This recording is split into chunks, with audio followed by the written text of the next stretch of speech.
Big Picture with me, Frank Rajan Pereira. External Affairs Minister S. Jaishankar on Thursday said India will aim to enhance regional cooperation under the BIMSTEC grouping as there have been certain problems with SAARC. Speaking at a seminar, he added that implementation of developmental projects in neighboring countries and elsewhere will be one of his key focus areas. Citing continuing support to cross-border terrorism from Pakistan, India has maintained that it is difficult to proceed with the SAARC initiative. The last SAARC summit was in 2014, held in Kathmandu. In the past few years, India has been pushing for regional cooperation under the BIMSTEC umbrella. Besides India, BIMSTEC comprises Bangladesh, Myanmar, Sri Lanka, Thailand, Nepal and Bhutan. Founded in 1997, BIMSTEC currently represents over 1.5 billion people and has a combined gross domestic product of $3.5 trillion. In 2014, PM Modi had invited all SAARC leaders, including the then Pakistan Prime Minister Nawaz Sharif, for his swearing-in ceremony in a major initiative to reach out to the neighborhood. However, this time around, the BIMSTEC leaders were invited, which was seen as an attempt to avoid inviting Pakistan for the event. On this edition of India's World, we will take a closer look at India's neighborhood policy.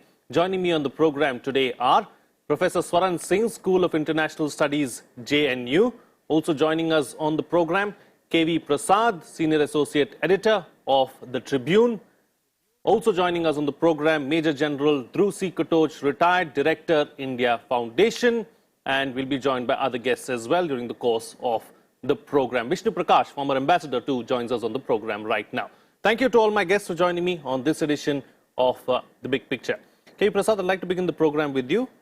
S. Jaishankar, new foreign minister, has very clearly laid out what his plans are as far as India's foreign policy is going to be.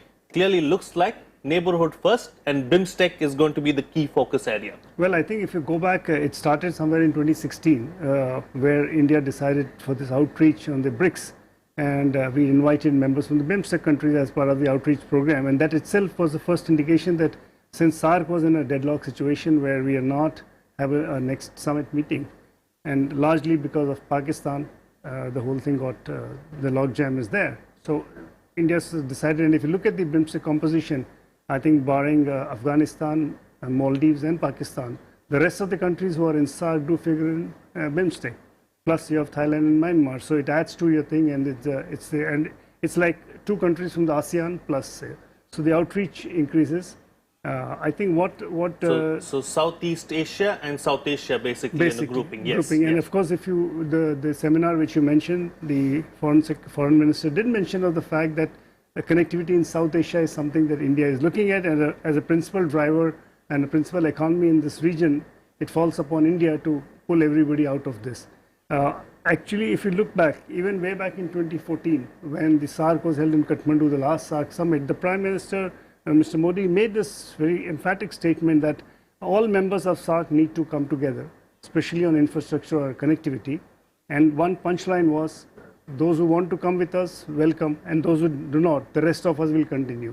And I think some of the elements moved from there in form of the BBIN network, but things have, it's still a work in progress, I would say. Absolutely. It's a work in progress is what you're suggesting. We'll come back to that in just a bit. But before that, let me go across to Ambassador Prakash now. Ambassador, you know, as far as SAARC itself is concerned, has the grouping lost its utility? Well, it has not lost its utility, Frank. It has tremendous utility, but there are 2 points to be made. 1 or 3 points.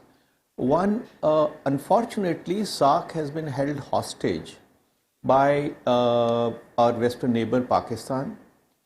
They have tried to stymie any developments, any progress, or any significant progress. And they have consistently vitiated the atmosphere by bringing in bilateral issues, extraneous issues, which is not allowed by the SAARC Charter. And that has become a compulsive habit of Pakistan. Let us recall that India was not very keen initially to be towards SAARC because of variety of reasons, but it was an initiative of Bangladesh. And as it took off, India kind of warmed up towards it and then took the lead. And for the last couple of decades, there has been a mantra of India's foreign policy that being the largest economy, being the largest country in the region, we will be the tide that lifts all the boats. So our basic interest is in taking the region along, enhancing integration and cooperation in the region, connectivity in the region. And as my co-panelists have mentioned, we will not allow any country to stand in the way. So if SAARC doesn't become a suitable vehicle, we will continue the cooperation, and BIMSTEC affords that opportunity. And as it was noticed, in any case, a number of South Asian countries are members of BIMSTEC, plus Myanmar and Thailand, which are our neighbors. And BIMSTEC has become a bridge between SAARC and ASEAN. So it is very natural for us to gravitate towards BIMSTEC. And in any case, countries which are of South Asia which cannot be included, we are kind of having robust bilateral cooperation. Right. Right. All right. So, General, that having been said, the biggest loser in all of this, would you say then, is Pakistan, especially considering Pakistan's economy is not doing too well, they seem to be going through a rough phase as well. Had they, cooperated and done something to ensure that SAARC was still relevant, probably they wouldn't have been in the shape that they are in today.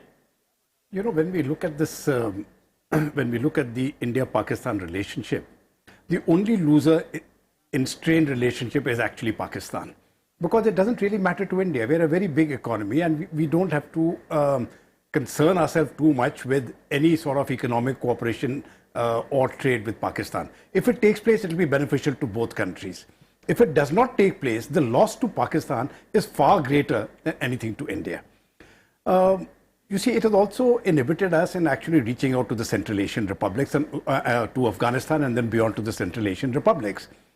But when you're looking at the psychology of Pakistan, you see, Pakistan has right since independence, and this is one factor which I think needs to be very clearly understood. They have always tried to be what India is not. It is the other, it is the reverse coin. So if India is showing a particular attitude or a particular line, then Pakistan has to prove itself to be different, and it will show an opposite line. Now, this has been the consistent trend right since 47 till date, and I do not see any change coming about in the Pakistani mentality. Basically, if India-Pakistan relations improve, and I think this is the fundamental point which I think I would like to explain to your viewers, if the India-Pakistan relationship improves and we become as friendly as we are now with Bangladesh, then the question arises, what is the role of the Pakistan military, of the Pakistan army? It really loses its role. And if it loses its role and relevance within Pakistan, which is now, as of now, the Pakistan military really dictates all policies. So if it loses that role and relevance in the public eye, they feel very discomforted. So you see, ultimately, it is the Pakistan military which will never allow relationships between India and Pakistan to come to a stage by which you can be friends. Right. So this sort of hostility, I believe, will carry on, which is why this policy of India now to shift towards BIMSTEC, it will also accelerate what we call the India's Act East policy. And I think this initiative is a very positive initiative. It has been going on for some years now, but it needs much greater impetus, especially in the implementation mechanisms of the various schemes which are yet to come out. Sure. Sure. Professor, that having been said, I think it's very clear, going by what we've seen in the first few days since this cabinet has taken oath and has come into being, really, that India's focus is going to be on the neighborhood first, and you can see that very clearly because the Prime Minister is headed to Maldives and Sri Lanka. The FM in his first visit is in Bhutan, even as we speak right now. So that is clearly going to be the focus area. Let me address this whole hype about this shift. I think this is a very limited way of looking at only the summit meetings. SAARC is not only summit meetings. If you look at the 34 years of a whole range of mechanisms in agriculture, in space research, in remote sensing satellite, the South Asian satellite was launched by India recently. A whole lot of sectors have had mechanisms, and I can be little, aware of education sector, South Asian University. In 10 years, the applications have become as much twice now. I think they've increased, they've doubled now. So there's a whole range of mechanisms that together make it SAARC. And only summit meetings have not happened for the last 5 years.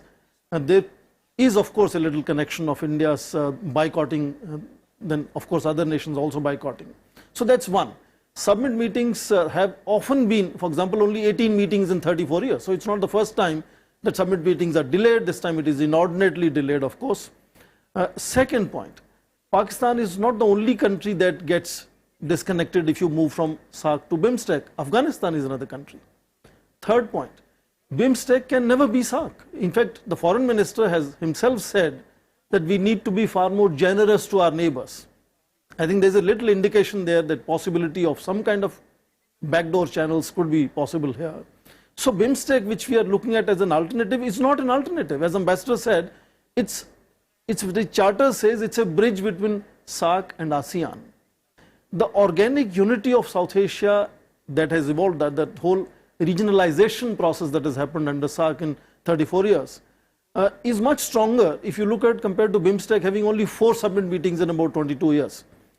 So A, that is not meant to do what SAARC is supposed to do. B, it doesn't have the stature of what SAARC is supposed to do. SAARC has its own relevance, but yes, there is a certain policy direction that we are noticing India is giving to put SAARC on hold and encourage, and expand the potential of BIMSTEC. But that's not an either-or story is what I'm saying. Right. So they're basically looking and exploring new avenues is what you're suggesting. So that having been said, KV Prasad, what are the limitations, challenges really as far as BIMSTEC is concerned? Well, I think first and foremost is, if you really look at it, there are 2 projects that India has taken up, whether the Kaladan multimode project and the Asian Trilateral Highway. And I think one more significant factor which was pointed out by the foreign minister yesterday was that he and his ministry is in touch with commerce and the finance ministry, because one of the principal challenges that India has faced is its inability to deliver on projects. There's a tremendous amount of time lag between the time we actually start the project and it completes. So this has been a bane of our delivery mechanism for various reasons. Some of them could be local, some of them, but this has been. And when people compare to China, because that's the big one which is doing a lot of work in the region, not just the neighborhood, but elsewhere in the world, it is a quick delivery. So this stands in contrast. So I think this is one thing, and yesterday he did indicate that one of the factors that India is looking at, the MEA in particular is looking at, is to bring the MEA projects under the Pragati model.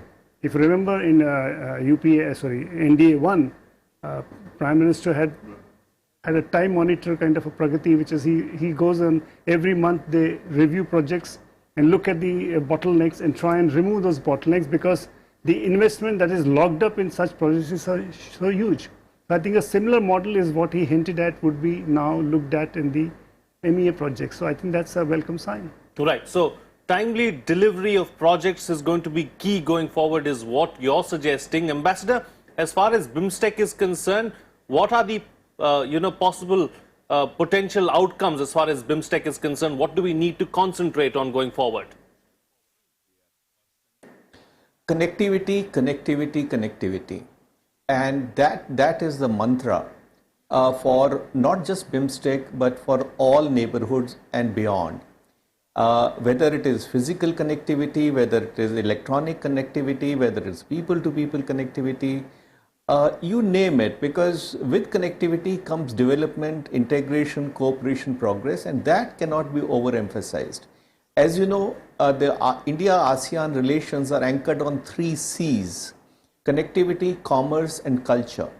That goes for BIMSTEC also. But I would like to reiterate what good friend Prasad has just mentioned about the delivery. Because unfortunately, for a variety of reasons, there is a gap between our commitment and ability to deliver. And that is not working well for us. I mean, it is every country today wants to cooperate with us. They are reaching out to us. And one of the reasons why they are also even more keen to cooperate with us is that our northern neighbor is sucking in countries into a trap of indebtedness. Here is India, which is seen as a benign power, which is seen as a rising star, is one of the two engines of growth in Asia and beyond.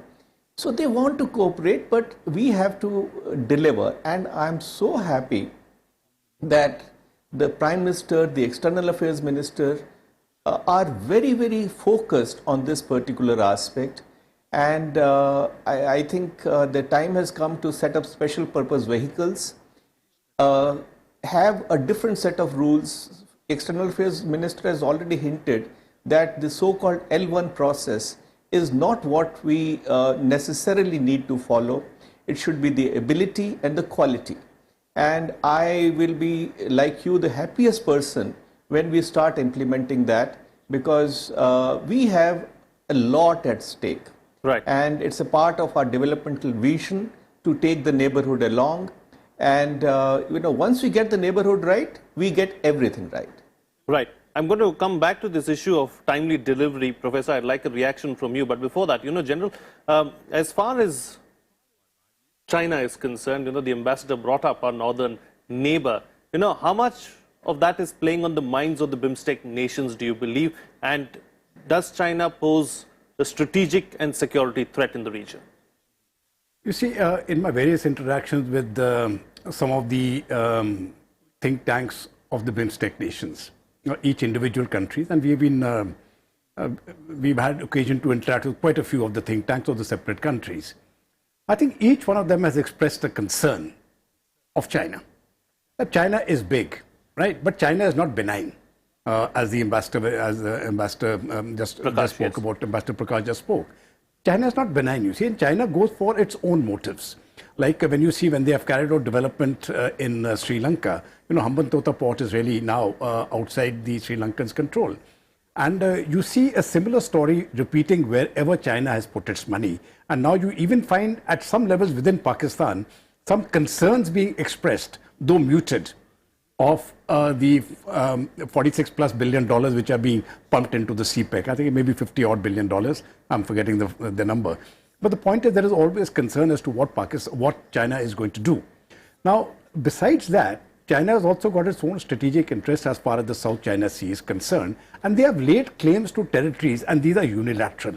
They are not prepared to discuss any of these issues with the smaller neighbors. And all the ASEAN countries are the neighbors. So I think they have very serious concerns. And I think that is why it is important for India to be with the ASEAN countries, to carry on economic relations with them, to develop that aspect of friendship with them, to promote the ASEAN culture as a unified culture. And along with now the BIMSTEC and ASEAN getting this grouping getting together, I think it is a very positive development. May I just give one small point of the implementation mechanisms which had been spoken of by the previous two? You see, I think one of the problems is the way we go about implementing things, because our structures are so organized and nothing gets done. I checked from the United Kingdom as to what they do when their Prime Minister goes abroad. And they have a system that when the Premier goes abroad and he has given certain policy directives and they come back, a team is formed, a specific team is formed, which is outside the establishment, and they say, okay, this team will deliver and complete what the Prime Minister has stated. Now, I think we need to get down to certain mechanism by which specific teams are formed to say, let us, if the Prime Minister has said that we will construct a road, we will build a building, and we will do something else, say make a hospital or something, or train some people. Now, it must get off the ground within 2 weeks or 3 weeks in terms of this body coming up, and then regularly monitoring it. And they should have the full freedom. They should have full administrative and financial freedom to execute what has been promised. And I think that is the only way to go forward. If we are going by our existing bureaucratic structures, I'm afraid, despite the best intentions of the Prime Minister of India, nothing will move. Right. Professor, your thoughts on this timely delivery issue? It's something that has been spoken about for several years now. It's not something new. There is tremendous goodwill as far as India is concerned abroad, like several of the other panelists have pointed out as well. But when it comes to delivery of projects, be it in Maldives, be it in Sri Lanka, be it closer home, Bangladesh and Bhutan and so on and so forth, it has always been a problem. What is the issue really? Is it red tapeism? Is it something else? I think it will be a bit more simplistic to say just the bureaucracy is to be blamed. The structures that India has are very distinct compared to what China has, single party rule. And therefore, I think because the Chinese have walked into our neighborhood and started giving what they call mega projects at China's speed, is where our pace begins to look not just slower but also smaller. So it's in relationship that I think India's engagements and project delivery has come under certain amount of questioning. I don't think we can overnight change that. It will take enormous amount of effort to do structural changes to achieve that kind of speed, and I think that may not be even desirable because we are not China. What we notice is a clear recalibration of our engagement with our neighborhood. China is 5 times bigger compared to the economic prowess, and their investments are of that nature. India cannot compete on, just on limited bandwidths of commercial engagement. So therefore, what you notice now for a year or two is broad-basing India's engagement with neighbors. So when Prime Minister goes to Sri Lanka last year, he is the chief guest at the International Vesak Day. He goes to temples in Colombo, goes to temples in Kandy. He has a whole discourse with monks, takes their blessings. He goes to Nepal. Where does he go? Janakpur, Pashupatinath, Muktinath. We are now underlining that our engagement with our neighbors is very broad-based, very deep and enduring. And it is not restricted to just competing with China in commercial enterprises, which of course are also being increasingly expanded. If you see the kind of engagement with Sri Lanka or Nepal is also enormously expanded. So a broad basing of our engagement to say we are different and our engagement is different with our neighborhood, and I think people in those countries fully understand that difference.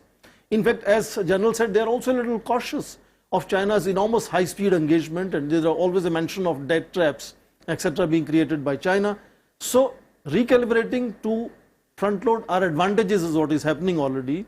And of course, a lot of structural changes. Now you have a Prime Minister with increased mandate for a second term. Right. I think some of the bold initiatives could be seen in this term as well.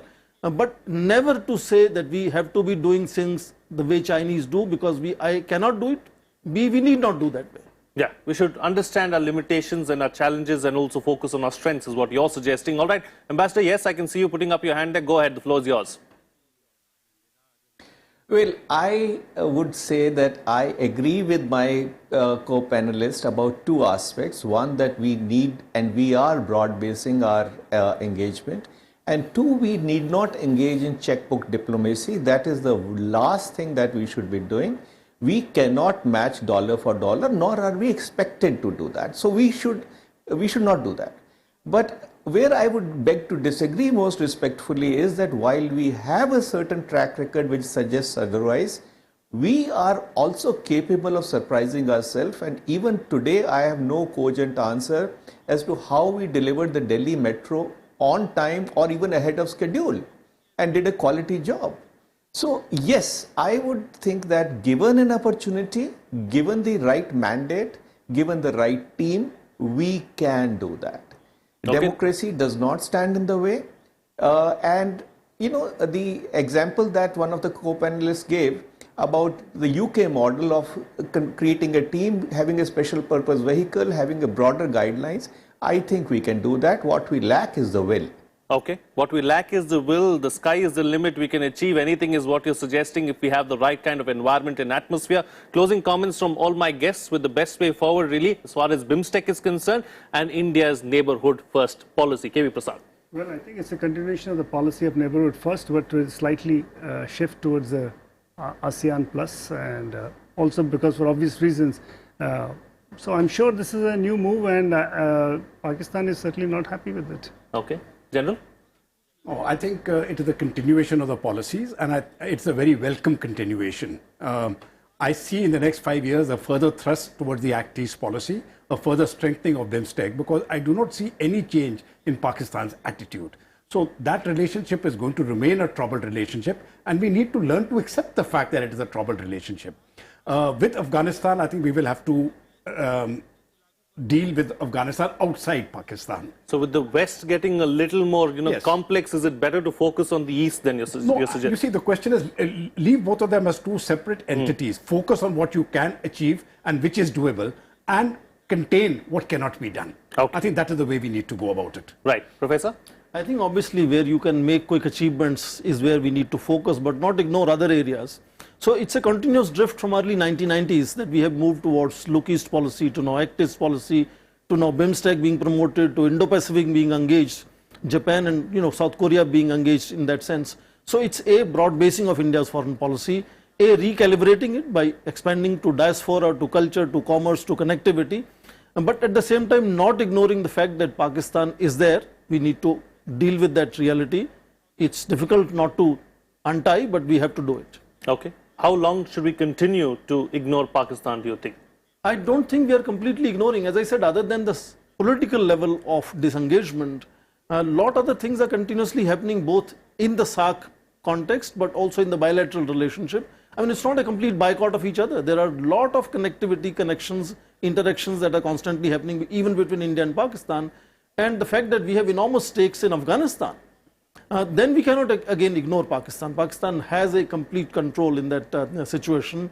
Americans have encouraged it by asking them to really help them in facilitating dialogue with Taliban, which is legitimizing Taliban. So India, it's a very complex knot in that sense. And I think simplifying it to say we are boycotting Pakistan perhaps is not the right way to look at it. Right, absolutely. And Ambassador, close the show for us with your concluding remarks.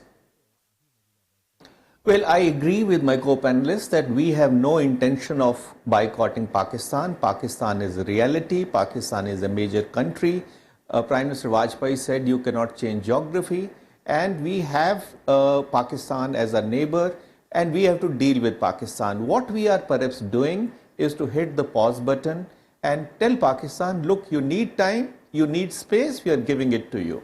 We are not comfortable with you being the spoiler, but judge us on our performance, see what we are doing. We are heading to be a $5 trillion economy, we are a democracy, and we have a constructive engagement. As and when you are ready, you please join us, the doors are open. So that is the message that is emanating. But I, for one, am very happy that there is a continuous and a very strong emphasis on neighborhood first, because that is the key to success in foreign policy. All right, then. With that, we'll call it a wrap on this edition of The Big Picture. Thank you to all my guests for joining me on the program and putting things into perspective for us. That's it from me. See you again next time.